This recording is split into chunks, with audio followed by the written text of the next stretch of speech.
Hey guys, how's it going? Dudey here. I'm back with another video. Today I thought we'd look into the fact that national parks in America are one of the most terrifying entities in the world. Why? Because so many people go missing in them every single year. Now, I did do a video last year on Paula Weldon, who is part of the missing, I think it's called 414 or something like that. Basically, a guy has written a book about some of the craziest disappearances in these national parks, and she was one of them, and it's a great video. Go and check it out after you've seen this one. So yeah, this video is all about the national parks and a couple of cases of people just literally disappearing off the face of the earth, basically instantaneously. It's very, very spooky and very, very odd. Now, obviously, there's potentially logical explanations, but there's also potentially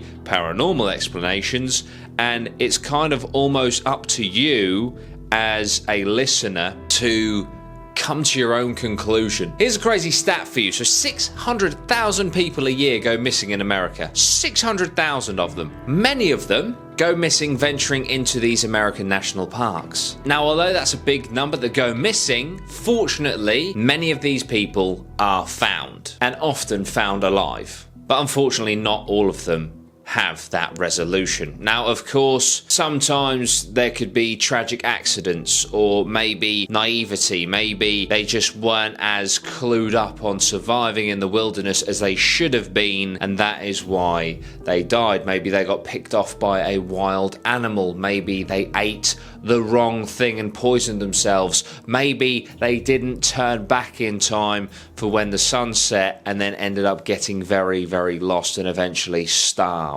There's also extreme weather. There's mountainous regions. Maybe they just fell off the mountain. And you need to understand, in the US alone, there is 340,000 square kilometers of national parks, wildlands.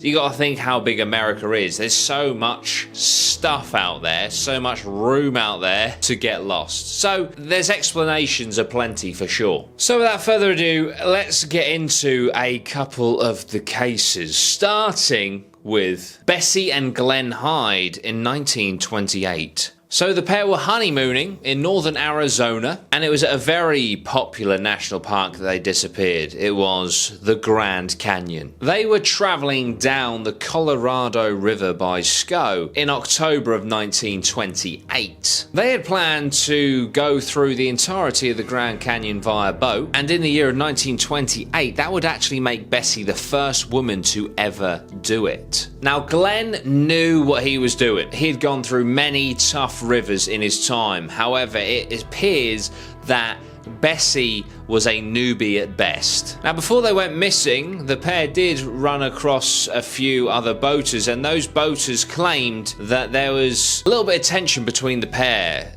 namely Betsy wanting to turn around and go back, but Glenn wanting to push on forward. Now, it has to be said, this wasn't just for glory. Apparently there was a paid incentive as well, as if they complete this, they would be awarded a paid lecture tour. Now, unfortunately, they disappeared, and several months later, their boat was found. This was during the winter months, and it seemed completely undisturbed. In fact, there was still supplies on the boat. The boat was in absolutely perfect condition. It hadn't capsized or anything, but the couple were nowhere to be found.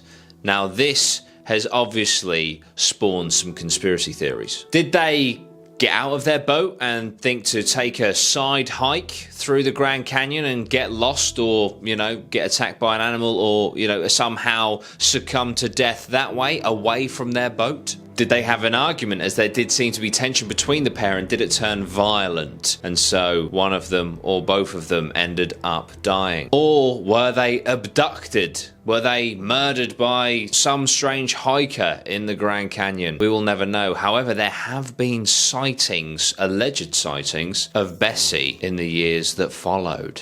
Larry Jeffrey of 1966. Larry disappeared near the peak of Mount Charleston in Humboldt, Toyobe? It's near Vegas. He was around 3,700 meters in the air when he disappeared at the peak of this mountain. The search began immediately, pretty much as soon as he wandered away from his brothers, and they were like, where is he? And within days, the National Guard and bloodhounds were out everywhere searching for him in the immediate and slightly further afield areas. When he disappeared, he had very light clothing on, and the temperatures at night would drop quite dramatically, so they didn't hold out any hope of him surviving those kind of temperatures at night. Searchers found and lost the trail many times, which was very frustrating. Interestingly, when they picked up the trail every now and then, they found evidence that the boy had actually foraged for berries, seemingly a survival instinct and knowledge he was using. However, unfortunately, even with 1,000 people searching for him, the boy was never found. He quite literally just disappeared. Dennis Martin, in the summer of 1969, he was on a camping trip with his family. It was a family tradition, a Father's Day tradition, that all the men of the family would go and camp at the Smoky Mountain National Park. Now, Dennis and his brothers had planned to prank the adults on the trip, so they were going to jump out and scare them. It was a simple enough prank that should have got some scares, got some screams, and got some laughs, and that was all. So the boys went out to different sides of the camp to essentially sit there until someone came by and they could jump out and scare them. But it became quite apparent quite quickly that Dennis, when going out to his spot, not very far from the tents themselves, literally disappeared. There was an immediate response from Dennis's family, from park rangers, and from hikers alike, all set out searching for Dennis. Now, unfortunately, that night there was heavy rainfall, and obviously if you're trying to track down a little boy, this is very bad because the rain will basically destroy all evidence of trails, making it very hard to find someone. This search for Dennis became the biggest national park search in American history. They even enlisted the help of park ranger Dwight McCarter, who had a history of tracking down so many missing children in these national parks. He was amazing at it. This man was a seriously seasoned tracker, and he was startled by the lack of any track whatsoever leading even to the smallest piece of evidence that Dennis was even ever there. His disappearance to this day remains a complete mystery. There was one lead that was simply not taken notice of because of its paranormal nature. One of the family members claimed that they heard a boy scream and seeing some kind of bear man figure with a boy slung over its shoulder running bipedally on two legs into the forest. But of course, because of, like I say, the paranormal nature of this, it was just simply, well, shrugged off. And this is the thing with some of these national parks. There are claims of Sasquatch, Bigfoot, Wendigos, cryptid creatures, UFOs, a high level of paranormal and unexplained activity that, of course, because of the nature of them, just get shrugged off. But you have to think, these national parks are vast. We're talking, forests and woods and mountainous regions and deserts that just go on and on and on that could easily be home to some of these creatures. So, should they be taken with a little bit more credibility? Who knows? But there we go, guys. What do you guys think? Do you enjoy this kind of content? Do you want me to go over some more missing people's cases in national parks? Because I certainly will.